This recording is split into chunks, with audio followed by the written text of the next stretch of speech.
बिहार में जब नीतीश कुमार अचेतन अवस्था में जब से हैं, तब से लॉ एंड ऑर्डर की स्थिति खराब ही है। जब बालू माफिया और शराब माफिया बिहार सरकार को चलाएंगे तो निश्चित तौर पर लॉ एंड ऑर्डर खराब होगा। जो लोग विद्यार्थियों पर, अभ्यर्थियों पर, आशा कर्मियों पर, आंगनवाड़ी सेविकाओं पर, संविदा कर्मियों पर जिन लोगों ने लाठी चलवाया है, चुनाव आएगा तो जनता भी कहेगी कि भैया ये गांव में आना तुम्हारे लिए मना है। अभी तक सिर्फ यहाँ पर नीतीश और भाजपा इसलिए जीत रहे थे कि लोग लालू जी का वापस से जंगल राज नहीं चाहते थे, उनके पास विकल्प नहीं था। अब उनके पास विकल्प है जनता के सुंदर राज का, जन सुराज का, अपने बच्चों के पढ़ाई का, रोजगार का। और निश्चित तौर पर इस बार भाजपा चंपारण में बुरी तरीके से सब सीट हारेंगे। इसमें नई बात क्या है, बिहार में जब नीतीश कुमार अचेतन अवस्था में जब से हैं, तब से लॉ एंड ऑर्डर की स्थिति खराब ही है। जब बालू माफिया और शराब माफिया बिहार सरकार को चलाएंगे तो निश्चित तौर पर लॉ एंड ऑर्डर खराब होगा। पहले जो हालत लालू जी के टाइम में था, करीब करीब वही स्थिति फिर से वापस है।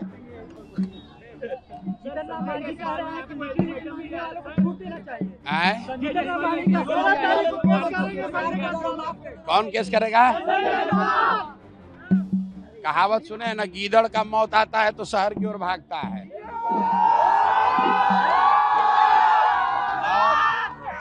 और संजय जायसवाल जैसा टुटपुंजिया नेता को जीवन अब कुछ बार उनका दिन खराब आने वाला है, तो प्रशांत किशोर जैसे से उलझ रहे हैं। उनको कायदे से जहां जाना है चले जाएं, यहाँ चले जाएं, जाकर सुप्रीम कोर्ट चले जाएं। फिर से दोहरा देते हैं, चूंकि बेतिया में आए हैं, ये आदमी पेट्रोल पंप में चोरी करता है विभाग ये यहाँ पर नगर निगम के गाड़ी में तेल भरने में फर्जी बिल जमा करके पैसा निकालता है ये आदमी। और यहाँ पर बेतिया के एक लोग, जब हम पैदल चल रहे थे, पदयात्रा कर रहे थे, तो लोगों ने बताया कि 10 बरस तक फ्लाईओवर नहीं बनने दिया, इसलिए कि हमारा पेट्रोल पंप का सेल कम नहीं होना चाहिए। ये प्रशांत किशोर का आरोप नहीं है, बेतिया में रहने वाले सारे लोग जानते हैं। जाकर वहां जिला परिषद के प्रोसीडिंग को देख लीजिए। बेतिया के सारे पेट्रोल पंप के ओनर्स ने बाकायदा कंप्लेन किया है कि सारी जो नगर निगम की गाड़ी है उसका तेल संजय जायसवाल के पेट्रोल पंप से भरा जाता है और 10 रुपया का तेल भराता है, 20 रुपया का बिल बनाता है। ये प्रोसीडिंग है। अब इसके बाद जहां को बुझाए जाके केस कर लो।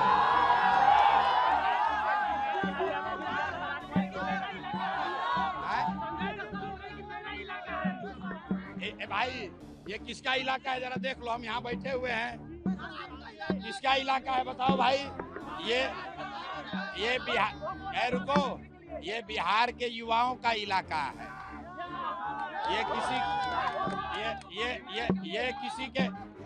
ये किसी के बाप का इलाका नहीं है, ये बिहार के युवाओं का इलाका है। और यहाँ का युवा जो चाहेगा वो होगा, संजय जायसवाल चाहेंगे वो नहीं होगा।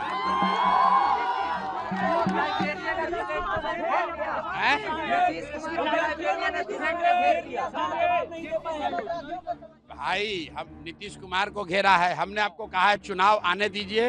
ये जो लोग सत्ता में बैठे हैं, जो लोग विद्यार्थियों पर, अभ्यर्थियों पर, आशा कर्मियों पर, आंगनवाड़ी सेविकाओं पर, संविदा कर्मियों पर जिन लोगों ने लाठी चलवाया है, चुनाव आएगा तो जनता भी कहेगी कि भैया ये गांव में आना तुम्हारे लिए मना है। जैसे डाक बंगला चौराहा पर लड़के गए तो इन्होंने मारा है, वैसे लड़के भी कहेंगे गांव में आओगे तो लाठी मार के भगाएंगे।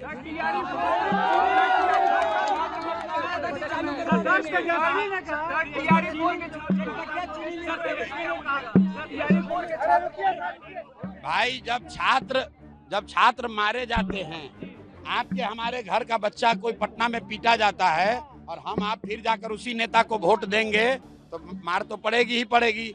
अब लोगों के पास विकल्प है। अभी तक सिर्फ यहाँ पर नीतीश और भाजपा इसलिए जीत रहे थे कि लोग लालू जी का वापस से जंगल राज नहीं चाहते थे, उनके पास विकल्प नहीं था। अब उनके पास विकल्प है जनता के सुंदर राज का, जन सुराज का, अपने बच्चों के पढ़ाई का, रोजगार का। और निश्चित तौर पर इस बार भाजपा चंपारण में बुरी तरीके से सब सीट हारेंगे।